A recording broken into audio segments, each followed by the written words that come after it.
Okay, yeah. So in this xyz plane we have this particular vector, a, इसकी length suppose a है, and let me call this angle alpha. Angle alpha is the angle this vector is making with the x axis, and in this question alpha is 65.4. So what is the x component of this vector? इस vector का x component क्या हुआ in terms of a and alpha? कितना होगा? आपको इस vector का x axis के साथ एंगल पता है. जब आपको किसी वेक्टर का एक्सिस के साथ एंगल पता है, उसका x कंपोनेंट क्या हुआ? a cos alpha. Precisely yes. So इस वेक्टर का x कंपोनेंट क्या हुआ? a cos alpha.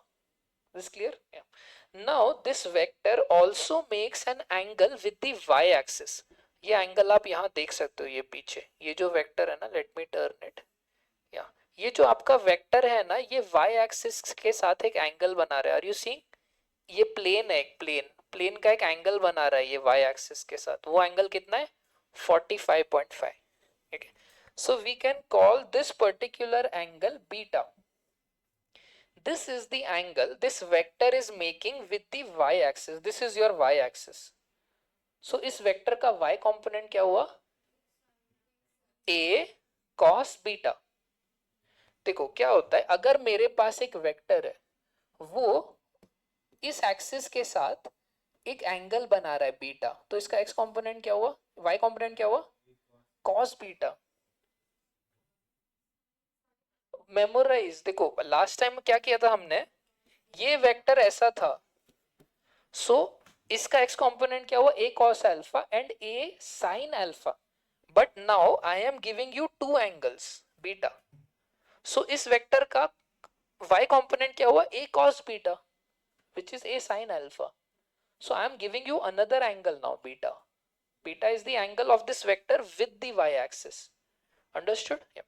This vector is now making another angle which is with the z axis. तो यहाँ पे आप वो देख सकते हो, ये जो एंगल है दिख रहा है, this is actually the easiest to see. This angle, ये 54.6. इस एंगल को हम लोग क्या बोलेंगे? Alpha beta gamma. नाउ इसका हमें z कंपोनेंट चाहिए ऐसे. सो वो कितना हो जाएगा? a cos gamma. Correct. So alpha, what is the meaning of alpha? Alpha is the perfect x axis. Yeah. So alpha is the angle the vector makes with the x axis.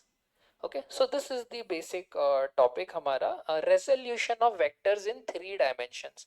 ये जो हमारा vector है ना, it makes an angle alpha with the x axis, beta with the y axis, gamma with the z axis. So these will be your equation. Cos alpha क्या हो जाएगा? ax upon a, and ax is a cos alpha, ay is a cos beta, and az is a cos gamma. Okay, so this is something that we visually saw just now. तो हम हमारे vector को अब कैसे लिख सकते हैं? In terms of components. A X I cap plus A Y J cap plus A Z K cap. The same idea extended to three dimensions.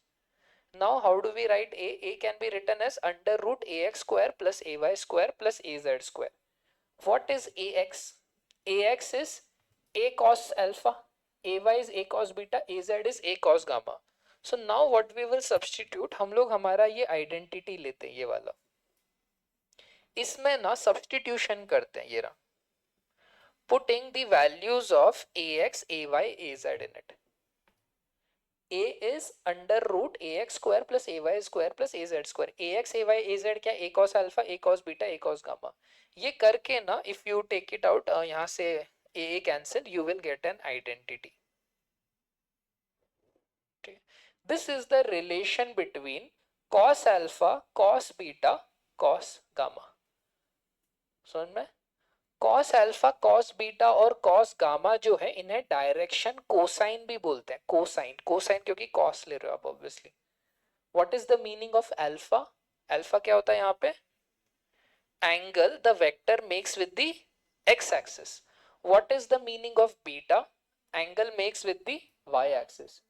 Gamma is the angle the vector makes with the z axis. What is ax? A cos alpha. AY A cos beta. AZ is A cos gamma. And what is the relation between cos alpha, cos beta, cos gamma? This. Cos square alpha plus cos square beta plus cos square gamma is 1. And these cos alpha, cos beta, cos gammas are also known as direction cosines.